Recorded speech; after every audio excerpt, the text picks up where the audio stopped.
When you read the history of the letter M, it will tell you that this is from a Semitic origin and it corresponds with the Semitic mem and it to the Greek mu or ma.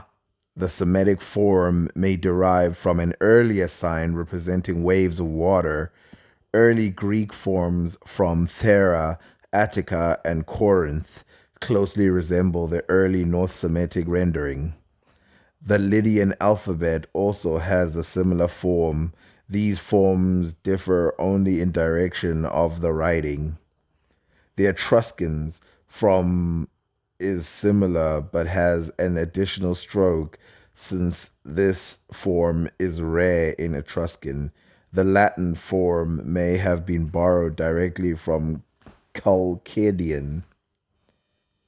Now, if we really want to know where this word comes from, this letter comes from, and you can see with the word, the Greek ma, that it was taken from the ancient Egyptians and then sent to the Greeks, and the Greeks copied the word completely, and even the meaning of the word is water, which is exactly the same as the word for water in ancient Egyptian.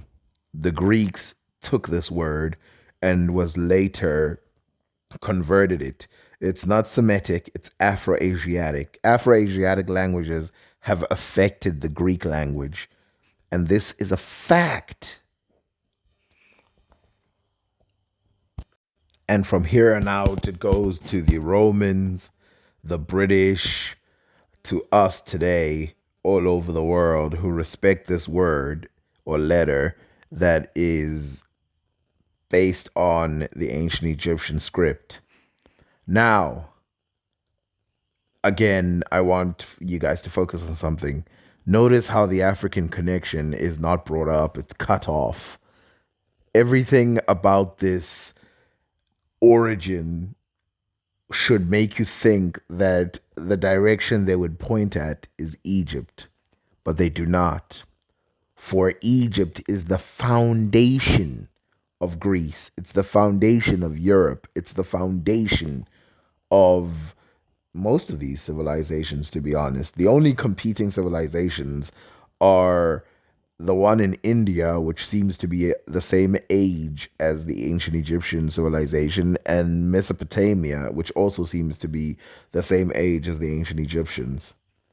But notice how ancient Egyptian script had an independent, and they tried for years to connect the ancient Egyptian script to the Semitic, and they tried to connect it to any other. But it seems quite obvious now that it's an independent form of writing system.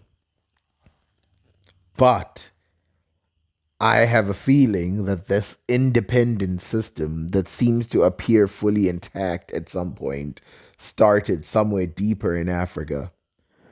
And of course, if you look at certain words within the ancient Egyptian language, you can see that there's similarities all over Africa. Um, I actually remember that later, which I'm going to do later, I can completely construct the entire numbers of the Bantu script using only Afro-Asiatic languages.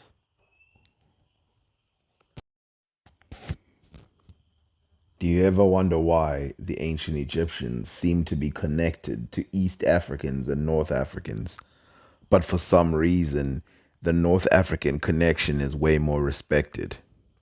Do you ever wonder why the East African connection is not that respected, but even that connection of East Africa is disrespected when it comes to East Africans and West Africans?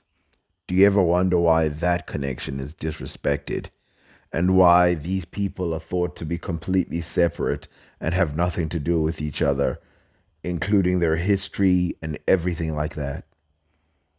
The answer is actually ridiculously simple, but let's not jump to the answer.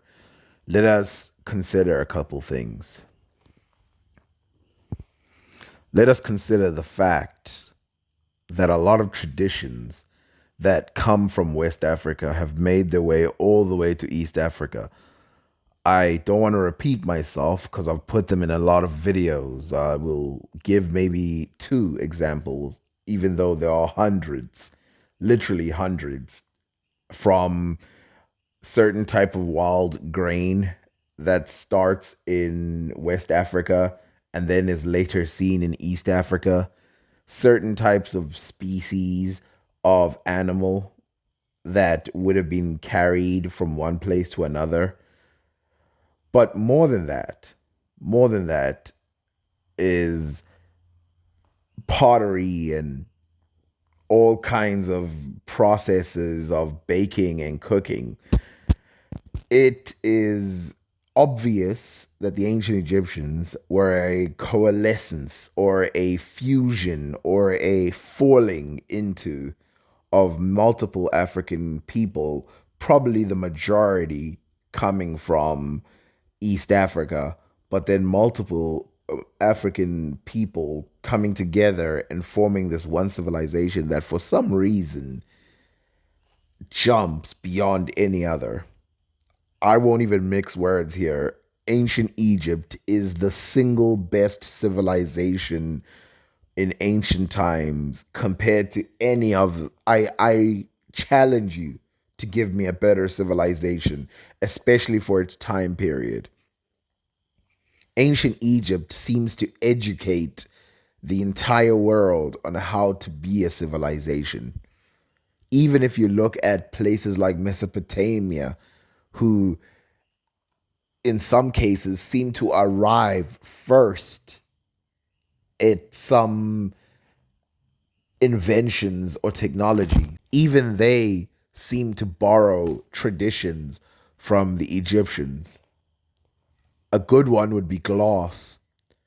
Glass, we thought, was made way later when glass blowing came, but a lot of glass making was figured out ancient Egypt, in ancient Egypt, way back. And the process of making this glass is not easy. You can actually look up Shopties. You can look up how they're made. It's very difficult.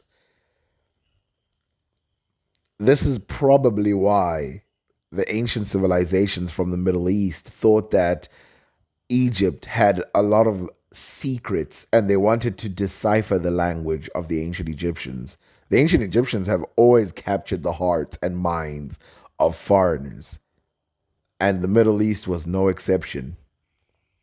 It's probably why the Greeks said that they were discovered by the ancient Egyptians and civilized by the ancient Egyptians. It's probably why the ancient Egyptians copied their statues in forming their statues, which would then be thought of as one of the great arts of Western civilization, which is hilarious when you consider the fact that one of the greatest arts of Western civilization starts in Africa, thus crushing this beautiful, majestic idea of a Greco Roman world, which renaissancely creates the world, today's art.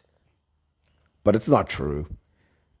Again, if you look at literature, for example, and this one is hard to explain, you would have to go and watch a documentary about it.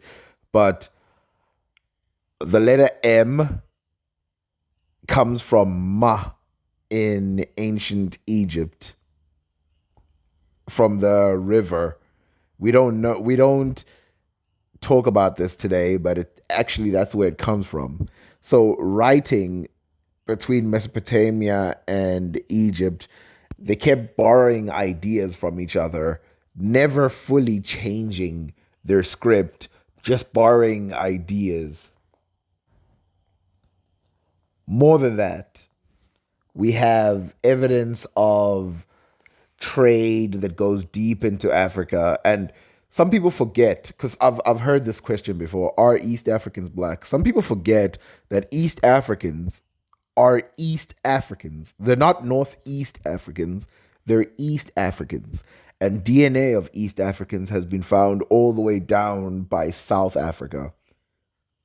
some of the earliest people to travel down by South Africa were East Africans, and their DNA had been sampled, and the oldest ones that have been sampled had no admixture with the Middle East.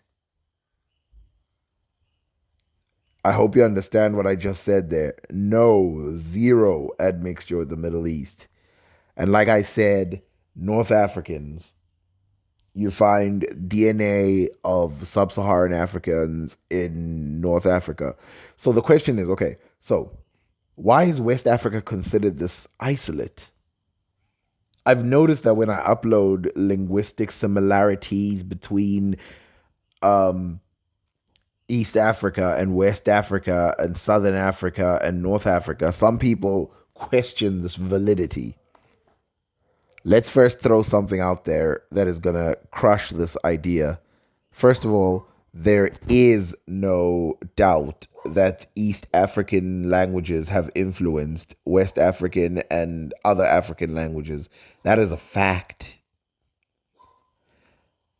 But more than this, there seems to be a love of symbolism that is carried out throughout Africa. And I will give you one example right now. Of these objects. So she will actually guide and teach our conservators using this camera, which is quite amazing, the wonders of modern technology. So Hlengi, just looking at this image here, what would this necklace tell us about, what would the sequence of colors and patterns tell us about the wearer of this necklace?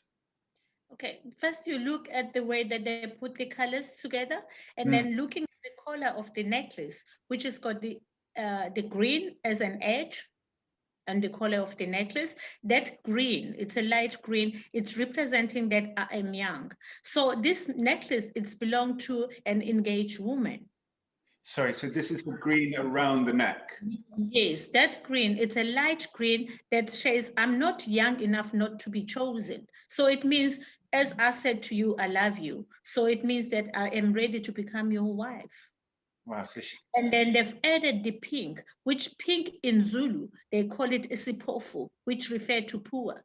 So it means in this case, I'm not looking at the wealthy. I'm not looking at at your father's kraal, how many cattle you have, but I'm just coming with pure love. I love you, even if I know that you've got nothing, with a hope that one day you'll be able to marry me. That's why they put that black, which is representing the leather skirt that is worn by married women.